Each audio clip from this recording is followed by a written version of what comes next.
Aujourd'hui, on va parler d'un problème que toutes les personnes qui sont à leur compte rencontrent.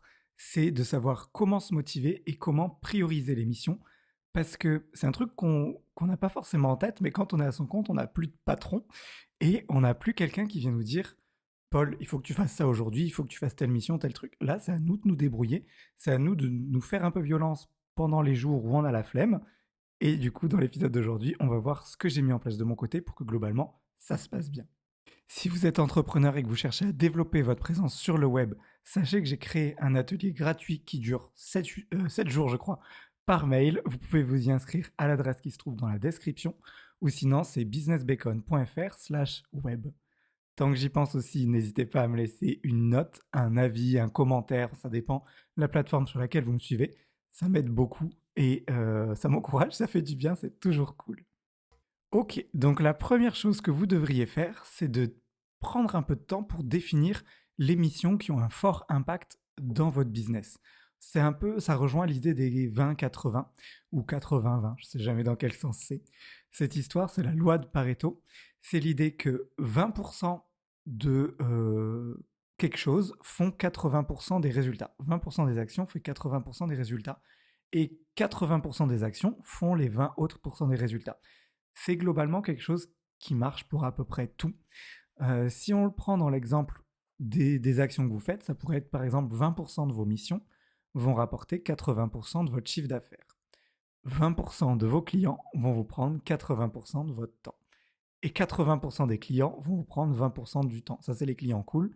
Et les clients compliqués, c'est ceux qui vont vous prendre 80% de votre temps, alors qu'ils sont que 20% de toute votre base de données de clients. Donc cette idée-là des 20-80, il faut voir comment vous pouvez vous aussi l'appliquer dans vos missions. C'est-à-dire faire une liste de toutes vos missions, vraiment tout ce que vous faites dans une journée ou dans une semaine. Ça peut être créer du contenu, ça peut être répondre à des emails, ça peut être mettre à jour votre site, enfin ça dépend vraiment de ce que vous faites. Et lister tout et essayer de trouver si la mission, en l'occurrence sur laquelle vous êtes en train de réfléchir, c'est une mission qui a un fort impact. Autrement dit, est-ce que c'est une des missions qui vous prend 20% de votre temps et qui fait 80% des résultats? Si vous vous en doutez, vous voyez là où je vais venir, l'idée, ça va être de trouver un moyen de supprimer ou de minimiser les missions qui vous prennent beaucoup de temps et qui ne font pas tant que ça de résultats. De mon côté, j'ai fait ce travail aussi, il y a quelques temps maintenant. Et en gros, ce que j'ai trouvé, c'est que les missions qui avaient le plus de résultats pour moi, enfin, le plus d'impact, ça va être la création de contenu ou la mise à jour d'anciens contenus, si c'est sur le blog. C'est vraiment ma mission numéro un, ma priorité. Il faut que je crée du nouveau contenu ou que j'actualise un ancien contenu. Par contre, il y avait plein d'autres missions qui finalement me prenaient beaucoup de temps ou que je faisais en premier quand je commençais ma journée, qui étaient des missions secondaires, qui étaient là vraiment plus pour me prendre l'espace dans mon cerveau et des trucs comme ça. Ça va être répondre aux emails, ça va être essayer de trouver un nouveau menu un peu mieux optimisé pour mon site web, ça va être, je sais pas, retravailler sur une page de capture ou des choses comme ça. Attention, je dis pas que ce sont des missions qui ne sont pas importantes du tout. Il faut les faire. Je dis juste qu'il faut avoir conscience que ces missions-là prennent beaucoup de temps. Répondre à des emails quand il y a des clients chiants ou des gens qui envoient des pavés énormes et tout, ça prend du temps. Et l'impact sur votre chiffre d'affaires, vu que vous êtes une entreprise, c'est ça une des données principales, eh ben, il n'est pas énorme. Et il vaut mieux que en fait, je mette la majeure partie de ma matinée à créer du contenu, à faire plein de fois des missions qui me prennent 20% de mon temps pour essayer d'avoir plein de fois des résultats à 80%. Vous pourrez remarquer aussi qu'il y a ce qu'on appelle de la procrastination active, je crois que ça s'appelle. Alors la procrastination, petit rappel, du coup, c'est quand on remet au lendemain des choses, ou à plus tard, des choses qu'on a un peu la flemme de faire. Et cette idée de procrastination active, c'est quand on est quand même actif, mais que finalement on fait une mission qui ne sert à rien, parce qu'on n'a pas vraiment envie de se motiver et tout ça. Typiquement, ce matin, j'enregistre ça, on est lundi, là on est en fin d'après-midi, et ce matin, lundi matin, j'ai mal dormi cette nuit, j'avais une flemme énorme. Je me suis quand même motivé, j'y suis allé, mais une fois arrivé devant mon ordi, je faisais des trucs qui servaient pas à grand chose. J'allais voir combien j'avais eu de nouveaux abonnés dans le week-end, j'allais voir si j'avais eu des commentaires sur YouTube, et j'ai fait pratiquement une demi-heure, trois quarts d'heure à faire plein de petits trucs comme ça, qui, ok, j'ai fait quelque chose, j'ai avancé, j'ai vu que j'avais eu tant d'abonnés, ça m'a donné des nouvelles idées, des trucs. Pour autant, j'ai absolument pas avancé dans mon business. Entre le moment où je suis arrivé et trois quarts d'heure après, il n'y a pas eu de nouveau truc qui s'est fait. J'ai juste fait semblant de bosser finalement. J'ai bougé la souris et voilà, et j'ai eu l'impression de faire des choses alors qu'en fait, j'ai rien fait. Et il faut faire très très attention à ça. Et je me suis rendu compte que j'étais un champion vraiment là-dessus. Surtout, j'adore passer beaucoup de temps à essayer d'optimiser mon site, à remettre à jour les pages principales, donc pages d'accueil, les pages comme ça, à essayer de modifier légèrement la couleur d'un bouton, à faire des trucs de ce genre-là en fait, qui sur le moment j'ai l'impression que ça va avoir un impact fou, alors qu'en fait tout le monde s'en fiche. Euh, Tant que mon message y passe sur ma page d'accueil, ça marche. Tant que le bouton il est visible, ça marche. Et c'est du temps que je trouve productif sur le moment, mais qui en fait, quand je regarde et que j'ai passé 2 jours à essayer d'améliorer ma page d'accueil et que la version c'est juste la même, juste j'ai changé la photo presque, et ben en fait ça a servi à rien. Et c'est un exemple parfait de procrastination active. Donc faites très très attention à ça, et faire cette liste de tâches peut vous permettre de voir si vraiment ce que vous faites, ça va avoir un impact sur votre business ou si c'est juste quelque chose que vous faites pour le kiff, un peu parce que ça vous plaît de mettre à jour mon site, mais que finalement vous êtes ok, c'est bien de faire quelque chose qui nous plaît, mais à la fin de la journée, mon loyer, je le paye avec de l'argent, donc il faut que je trouve un moyen de gagner de l'argent dans le mois. Deuxième étape à faire, une fois que vous avez défini les missions importantes et les missions moins importantes, ça va être d'organiser votre journée en fonction de votre énergie. Alors, votre énergie, ça fait un peu coach holistique quand je dis ça. L'idée, c'est plus... c'est une partie qui va s'adapter principalement à ceux qui ont la journée entière de dispo. Si vous faites votre business web en fin de journée, le soir après votre boulot, ou enfin quand vous avez le temps parce que vous avez une vie de famille, un boulot, un truc, je sais pas quoi, vous êtes moins flexible dans votre organisation. Ce n'est pas mon cas. Mes blogs, c'est mon métier à plein temps et j'ai pas d'enfants, j'ai pas de grosses contraintes comme ça. Donc, fin de l'aparté, ce que je voulais vous dire, c'est que tout le monde, dans sa journée, on a des moments où on est plus ou moins en forme, plus ou moins motivé. C'est ce que j'ai appelé l'énergie. Il faut que vous arriviez à vous connaître, vous, dans votre journée, voir quels sont vos moments forts et vos moments coup de mou, si on peut dire, euh, pour essayer de caler vos missions les plus importantes sur vos moments forts, vos moments où vous avez le plus d'énergie, où vous êtes le plus motivé et tout ça. De mon côté, par exemple, ça va être le matin. Je suis extrêmement productif le matin et je pense que j'adore la matinée. Je suis quelqu'un d'assez matinal et c'est un moment que j'adore en fait. Et du coup, c'est le moment où je suis le plus motivé pour bosser et tout ça, quand j'arrive à bien dormir la veille, ce qui est une autre histoire. Après, on arrive le repas le midi. Et l'après-midi, c'est un peu plus...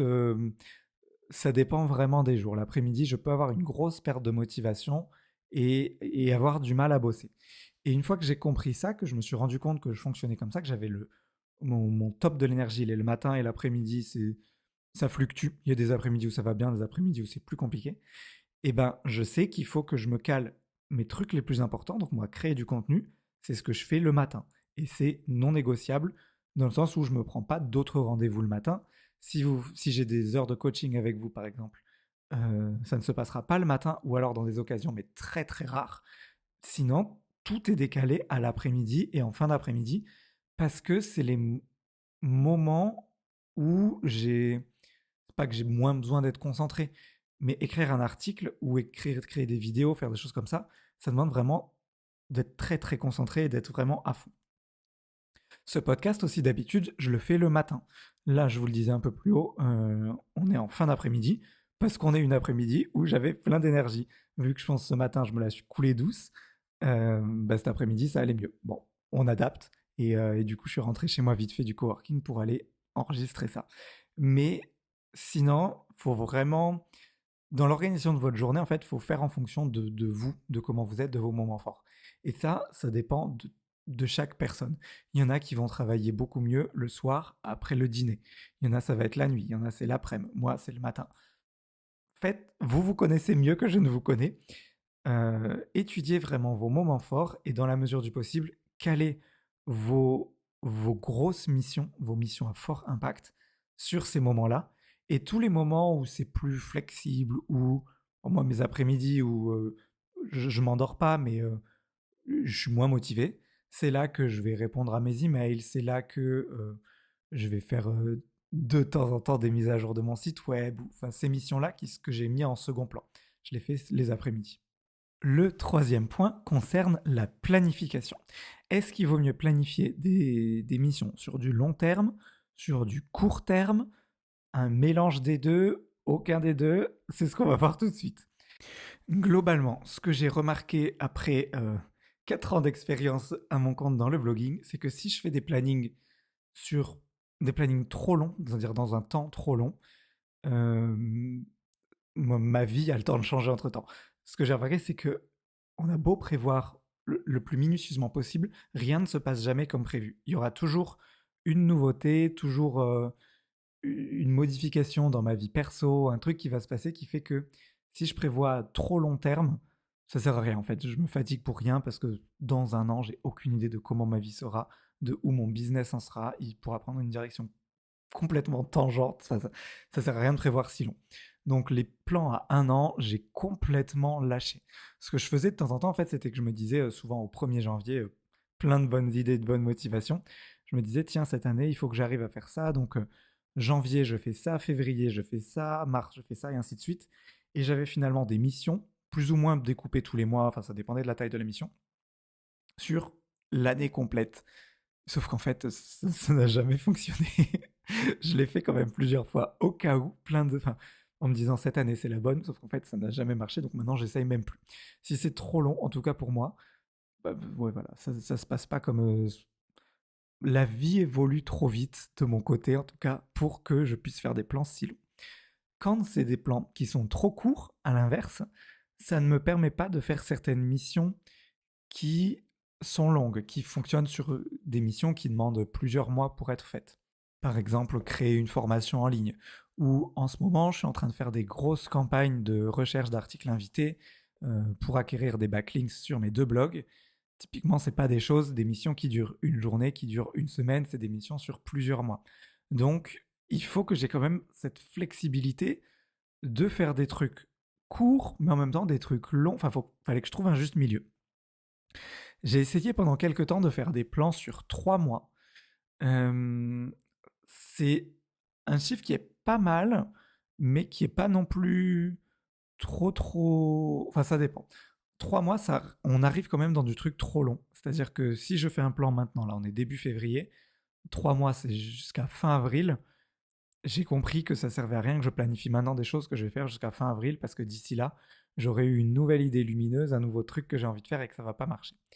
Ceci dit, quand je fais des projets longs, typiquement les backlinks, il faut pas qu'ils aillent au-dessus de 3 mois. C'est-à-dire que 3 mois, c'est ma limite maximum pour mes projets longs.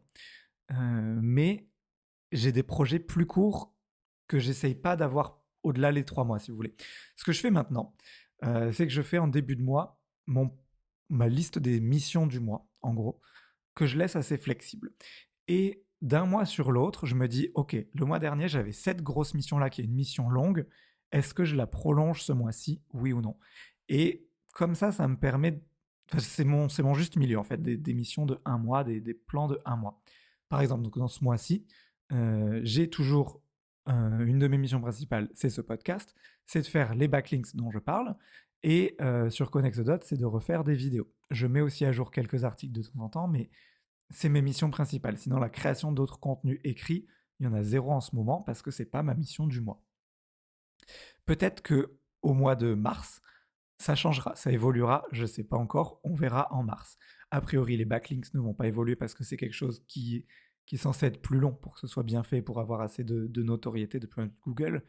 Mais peut-être que les autres choses vont augmenter, vont diminuer, on verra. Pourquoi je fais tous les mois? Déjà parce que je vous le disais, c'est assez bien pour moi au niveau de la longueur, c'est-à-dire que j'arrive à me projeter dans un mois Et j'arrive à tenir mes projections et à me rester motivé sur ce que je fais. Et aussi parce que en début de mois, en même temps que donc moi je suis auto-entrepreneur, donc je dois déclarer mes revenus à l'URSSAF tous les mois.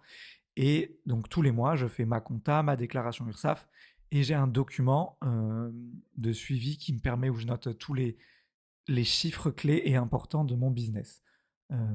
Toutes mes KPI, on appelait ça à l'école, c'est mes Key Performance, indicateurs clés de performance en français. Et en fonction en gros des résultats que j'ai eus sur un mois, j'en déduis ce qu'il faut que je fasse sur le mois d'après. Et donc dans toute cette journée-là, un peu de compta, mise à jour, actualisation, tout ça, c'est là que je fais mes projets pour le mois d'après. Et ce rythme-là, pour le moment, je le tiens. Donc je suis super content de moi. Et voilà.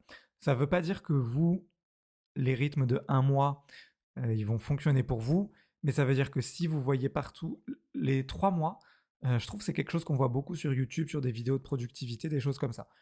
Essayez, ça marchera peut-être pour vous, mais si ça ne fonctionne pas pour vous, faut pas s'y forcer parce que le dieu productivité a dit que c'était bien sur 3 mois. Il faut vraiment trouver un truc qui fonctionne pour vous parce que vous êtes le seul maître à bord et il faut que vous arriviez à tenir votre barque. Donc donnez-vous les armes qui fonctionnent le mieux avec vous. Ensuite, une fois que j'ai mon plan pour le mois, ce que je fais, c'est que tous les vendredis, en fin de semaine, je travaille du lundi au vendredi, je vois ça vraiment comme un job normal. Donc tous les vendredis, en fin de semaine, une fois que j'ai fini ma journée, je me prends une petite demi-heure pour regarder ce que j'ai fait la semaine qui vient de s'écouler et me mettre mes missions à faire dans la semaine prochaine en me référant à mon document que je me fais tous les mois avec ma liste des missions du mois. Et ça me permet du coup, d'une semaine sur l'autre, de planifier mes missions de la semaine. Je planifie aussi mes missions de chaque journée. Je le fais de la veille pour le lendemain, ça. En fonction de si j'ai des rendez-vous, de ce que je suis motivé à faire ou pas. Et comme ça me permet chaque jour de la semaine, en fait, j'ai ma fiche avec mes missions quotidiennes et mes missions de la semaine, mais je ne regarde pas mes missions du mois. C'est-à-dire qu'il y a cette vision un peu de planification que je fais qu'une fois par mois. Et après, il y a la mission, enfin la casquette un peu d'application bête et méchante où en fait je fais les missions. Et ça, c'est la casquette que je garde tout le temps, pendant tout l'intérieur du mois, pour ne pas essayer de repartir dans une casquette de planification de je vais refaire des stratégies et des trucs. Là, en fait, tous les vendredis, je prends la liste des missions que j'ai à faire dans le mois, j'en sélectionne quelques-unes, c'est mes missions de la semaine, et tous les jours, je me prends quelques missions que je fais cette journée-là et que je replanifie sinon pour le lendemain si j'ai pas eu le temps de le faire. Et comme ça fait que tout le reste du mois, je suis un peu en mode application, vraiment tête baissée, je fonce, et ça m'aide bien à ne pas revoir ma stratégie tout le temps, parce que sinon c'est quelque chose que je fais beaucoup. Bien, maintenant que vous savez à peu près comment on organise l'émission, il y a ce que j'appelle le management du chaos. Parce que c'est bien beau d'avoir un plan, c'est bien beau d'avoir des listes de missions, mais encore une fois, ça ne va jamais se passer comme prévu. Et il y a donc ce que j'appelle le management du chaos, c'est manager les moments où c'est le chaos, les moments où ça ne se passe pas comme prévu, comment on fait, comment on réagit. La première chose qui m'arrive le plus souvent, c'est les jours de flemme. Euh, c'est mon job, j'adore ce que je fais, vraiment je ne changerai pas de métier tout de suite, du moins, enfin je m'éclate. Mais comme n'importe quel job, il y a des jours où j'ai pas envie, des jours où j'ai envie de faire autre chose, j'ai pas envie de me lever, j'ai pas envie en fait. Et ces jours-là, ils sont ils sont normaux, pardon. C'est normal d'en avoir. Et ce que j'ai trouvé qu'il faut que je fasse, c'est que j'y vais quand même. Je me force. Je faisais au début vraiment où les jours où j'ai la flemme, j'allais pas bosser, je le faisais tranquille et tout. Ce que j'ai remarqué, c'est que plus je me laisse aller dans ces moments de flemme, plus il y a des moments de flemme qui arrivent par la suite. En fait, la flemme, elle est là juste au début, c'est une grosse friction qu'il y a au moment de se lancer dans la mission et au moment où je suis le matin dans mon lit, j'ai la flemme d'en sortir, je prends mon petit déj, je suis chez moi, je me dis tiens, je regarderai bien un film, j'ai pas envie, il fait pas beau dehors, j'ai pas envie d'aller au coworking, faire des choses comme ça. Ce que je fais dans ces moments-là, c'est que j'essaye de me faire du marchandage avec moi-même euh, en me disant bon ok, on va bosser, mais on fait un truc plus light. Par exemple, il y a des jours où bah là, quand je fais des enregistrements, typiquement, il faut que je me prépare un peu, que je peux pas arriver en pyjama et me dire vas-y, je le fais comme ça. Et si du coup, ça fait une grosse friction les jours où je dois faire des enregistrements parce qu'il y a plus de travail à faire sur moi-même. Et typiquement, c'est le genre de truc où je peux me dire bon bah ok, je le joue plus light. Aujourd'hui, j'enregistre pas, je décale l'enregistrement. On va faire quelque chose de plus simple qui demande moins d'être énergique et tout. Ou alors, je me dis, bon, bah aujourd'hui, la flemme de sortir, il fait pas beau, je vais pas au coworking, je bosse depuis la maison. J'essaye de faire des petites négociations comme ça avec moi-même pour me dire, trouver une solution qui soit plus acceptable et commencer quand même. Parce que je sais qu'une fois que j'ai commencé, en fait, ça va aller bien. C'est vraiment juste le début qui est dur. Une autre chose que j'applique aussi, c'est la règle des 2 minutes. C'est-à-dire, encore dans le marchandage avec moi-même, je me dis, ok, ce truc a l'air vraiment chiant. J'ai pas envie de le faire. Typiquement la comptabilité, j'ai horreur de ça. Et je me dis, ok, je le fais, mais que 2 minutes. Et après, au bout de 2 minutes, je décide si je veux continuer ou pas. Et je fais vraiment 2 minutes, c'est-à-dire je mets un chrono sur le téléphone et je me motive à faire 2 minutes de compta. Alors autant vous dire qu'on fait pas grand-chose en 2 minutes, mais ça m'a fait un deal avec moi-même où je me dis, enfin, où j'ai commencé à faire la mission. Et une fois que je suis dedans, en fait, ça se passe bien. C'est juste la motivation à me lancer qui est dure. Ou quand je fais les enregistrements, ben, il faut que il y a du montage un peu. Relève l'ordi, j'ai ce micro installé, il faut installer le filtre anti-pop, faire les branchements, les trucs. Je bouge un peu mon bureau, là, il y a un rideau pour limiter la résonance et tout ça. C'est une source de démotivation. Et du coup, je me dis, bon, vas-y, je fais ça juste 2 minutes et après j'arrête. Sauf qu'en fait, une fois que tout est monté, c'est facile après de venir parler devant un micro. Mais au moins, cette règle des 2 minutes, elle m'aide bien à commencer à faire le truc et je n'ai jamais arrêté la chose au bout de 2 minutes. Je suis toujours motivé. Enfin, le problème que j'ai vraiment, moi, avec la flemme, en tout cas, c'est le démarrage qui est dur. Après, une fois que je suis lancé, ça va. Après, ce qui est plus dur à gérer au quotidien dans le management du chaos, c'est les moments un peu down.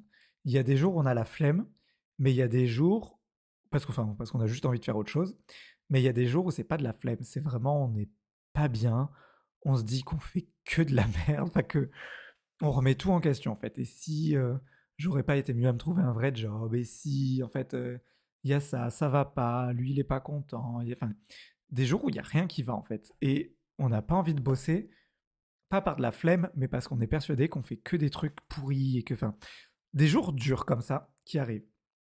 Ce que je fais généralement, parce que là, la technique des 2 minutes, elle marche pas du tout, c'est que j'ai un dossier sur mon ordinateur où à chaque fois que quelqu'un m'envoie un message gentil ou que j'ai une réussite quelconque, par exemple, quand je fais une vente de formation via System.io, System.io m'envoie un mail. Ben, j'ai une capture d'écran de ce mail-là euh, ou que j'ai mis dans ce dossier.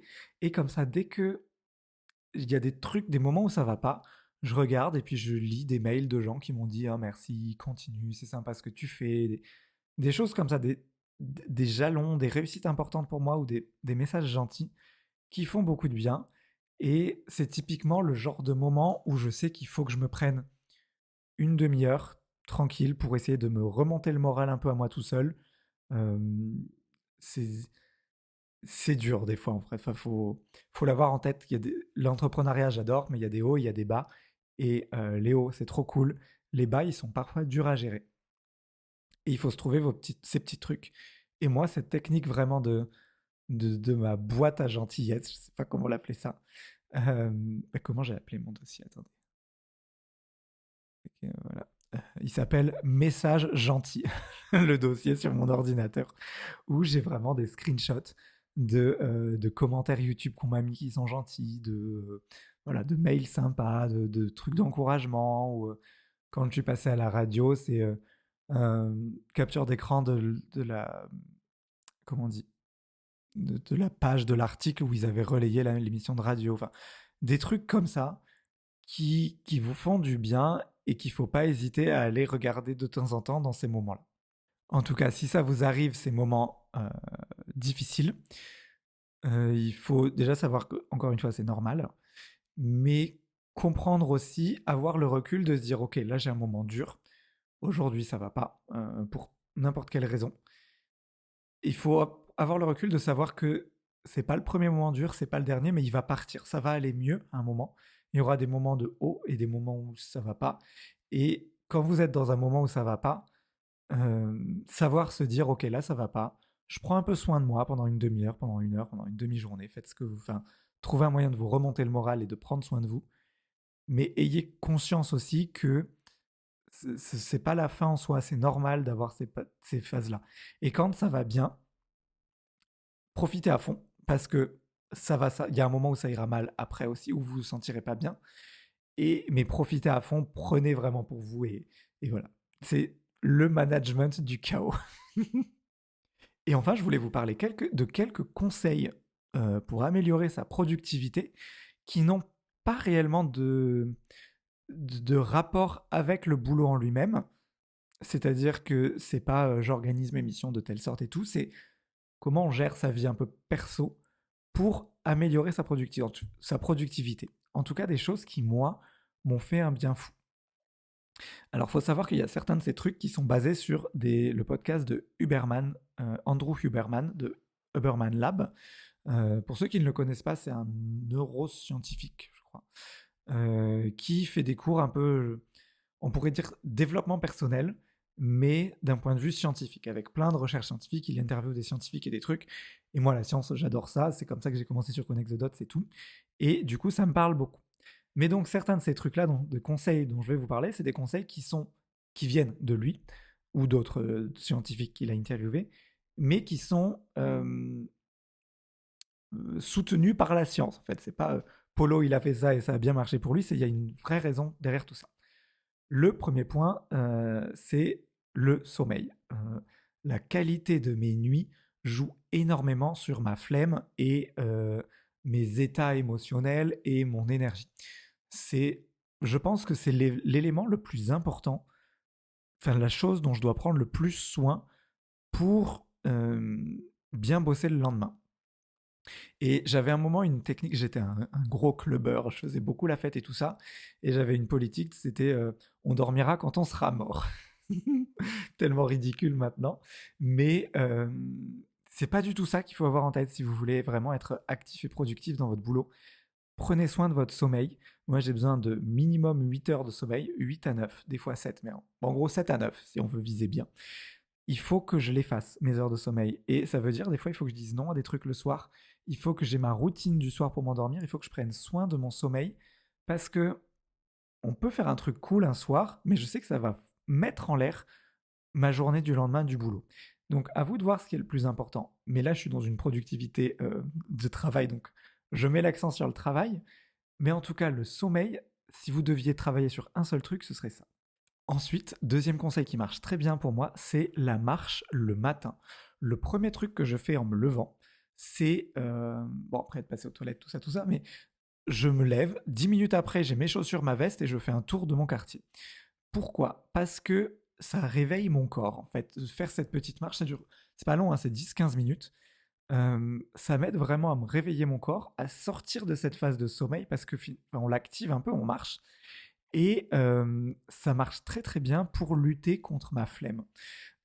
Parce que la flemme, elle arrive surtout les jours où je ne faisais pas ça, où je reste en pyjama et je reste dans ce mood un peu, je sors du lit, je prends le petit-déj, j'ai un plaid autour de moi, tout ça.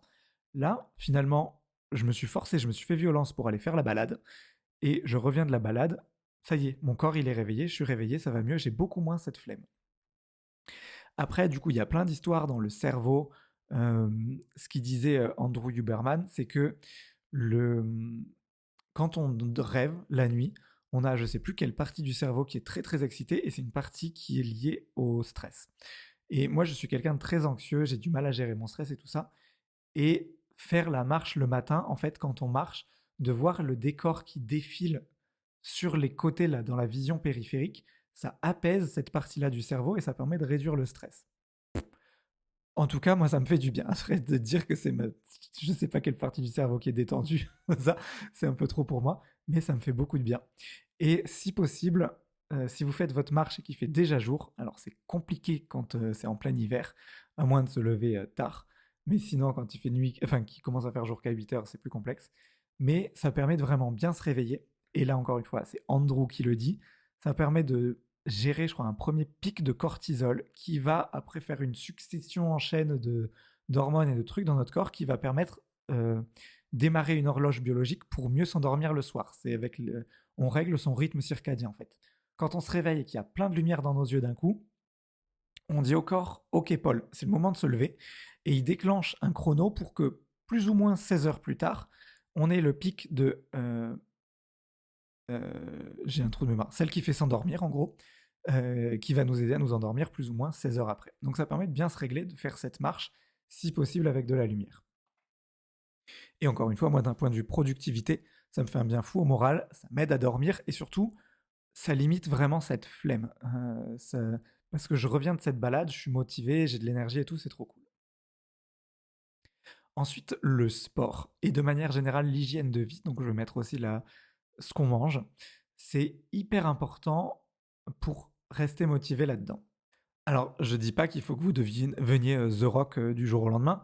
Trouvez une activité sportive qui vous correspond. Ça peut être un peu de marche, ça peut être faire du vélo, d'aller courir, d'aller à la salle. Moi, j'adore aller à la piscine, par exemple. Mais de me mettre ce rythme-là, j'y vais de temps en temps dans la semaine, quand j'ai le temps.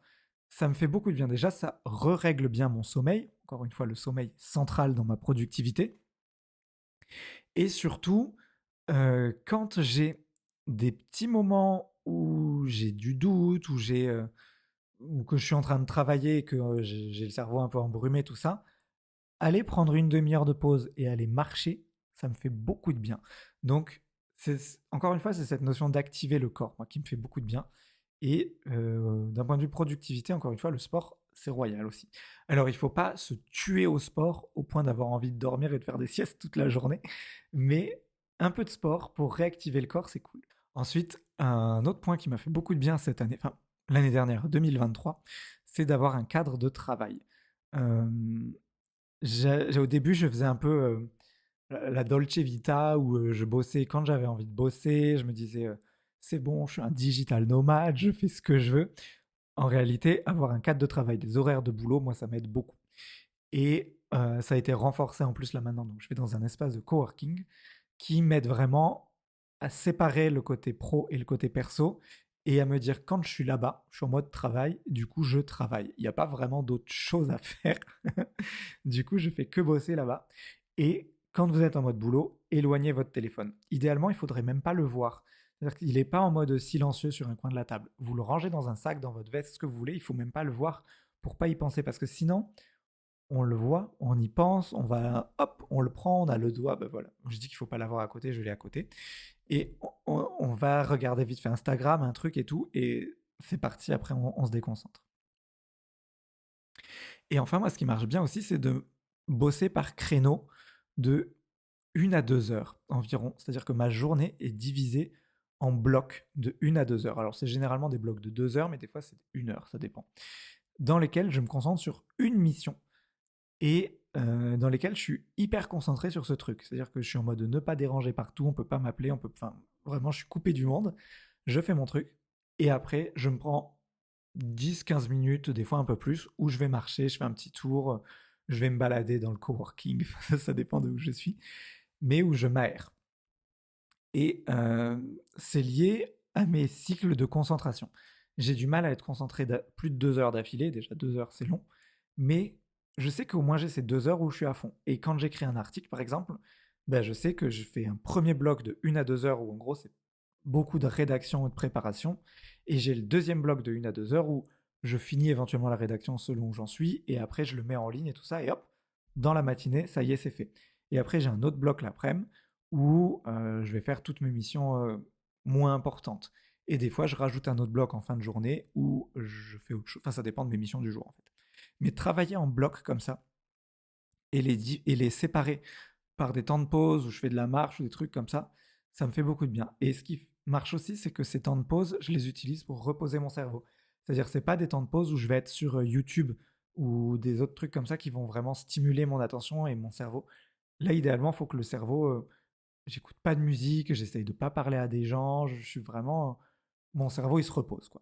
Si vous êtes en mode création d'un business web, n'oubliez pas de vous inscrire à mon atelier par email gratuit. Le lien est directement dans la description ou à l'adresse web businessbacon.fr.